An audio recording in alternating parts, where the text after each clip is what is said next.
Guys, आज मैं जा रही हूँ पानीपुरी.com में। मैं दादी घूमने गई थी इसलिए मेरा मूड ऑफ था। आज मुझे नाइट डिनर पे लेकर जा रही है। जल्दी से मैं कपड़े चेंज कर लेती हूँ, बाद में कपड़े पहन के दिखाऊंगी। मेरा फाइनल लुक ये देखो, मेरा फाइनल लुक ये है, ये देखो।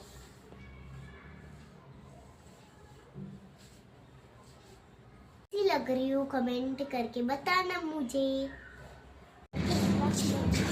रूही हाई कर तो खाली।